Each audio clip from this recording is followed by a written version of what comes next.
Hello, and welcome to this webinar about the City of London's plan to extend the bike lane network on Colborne Street. My name is John Boss, and I am a senior technologist with the City of London.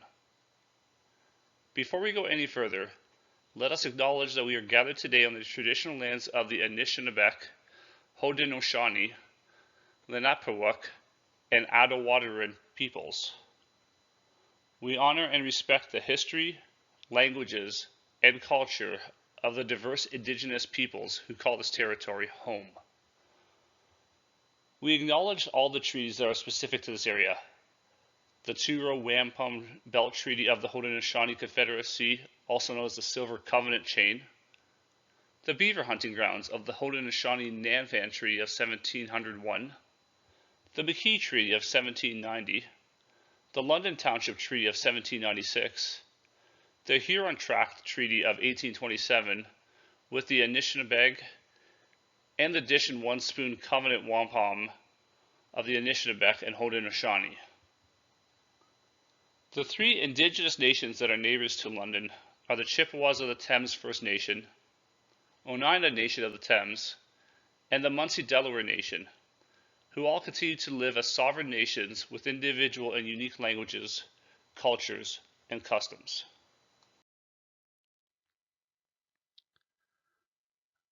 This project will extend the existing cycling network on Colborne Street from Oxford Street through the Cheapside Street intersection. This project has been identified in various city planning documents, including the Cycling Master Plan, the previous Bicycle Master Plan, and the Smart Moves Transportation Master Plan in 2013.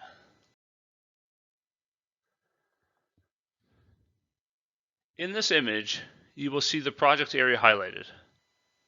As noted, this will connect to the existing Colborne Street cycling facilities completed in 2018 and 2021 coming from downtown. It will also connect to future bike lanes on Cheapside Street, currently planned for 2023.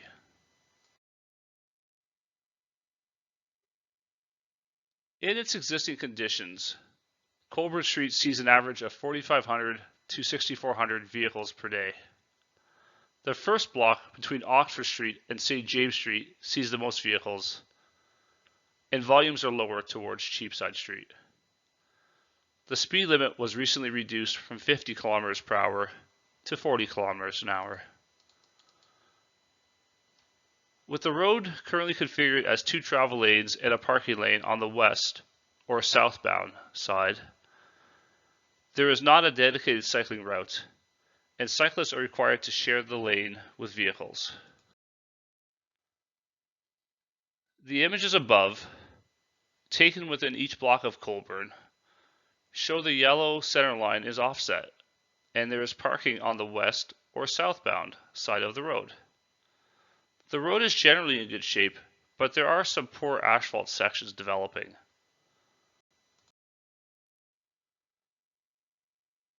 This project proposes to add bike lanes to the existing roadway, maintaining a vehicle lane in each direction. To allow for this, the on-street parking on the west side will be restricted.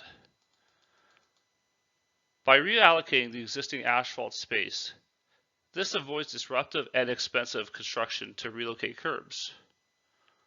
All work will be completed within the asphalt roadway. There will be no impacts to driveways, and no trees will be required to be removed, though there may be some trees trimmed for sign placement. To accommodate transit service on Colborne, green paint will be placed through the bus stop area to indicate the conflict, and transit operators will enter the bike lane to pick up passengers. People on bikes can choose to wait behind or pass the bus when this occurs. There will be some localized asphalt paving required to improve the road condition before restripping the roadway.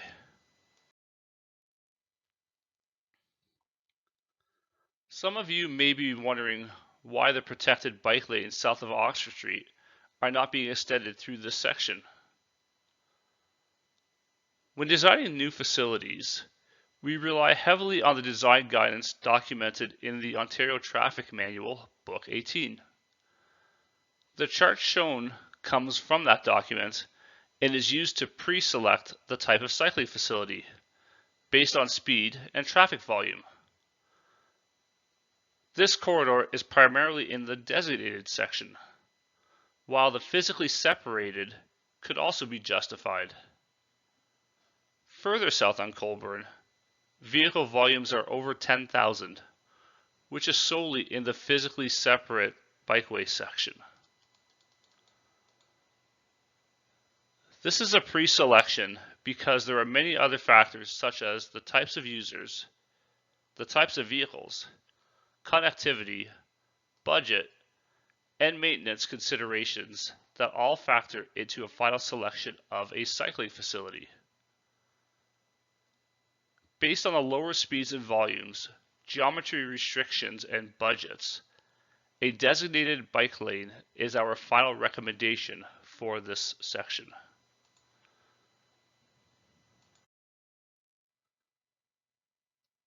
This is a rendering of what the street will look like after the project is completed.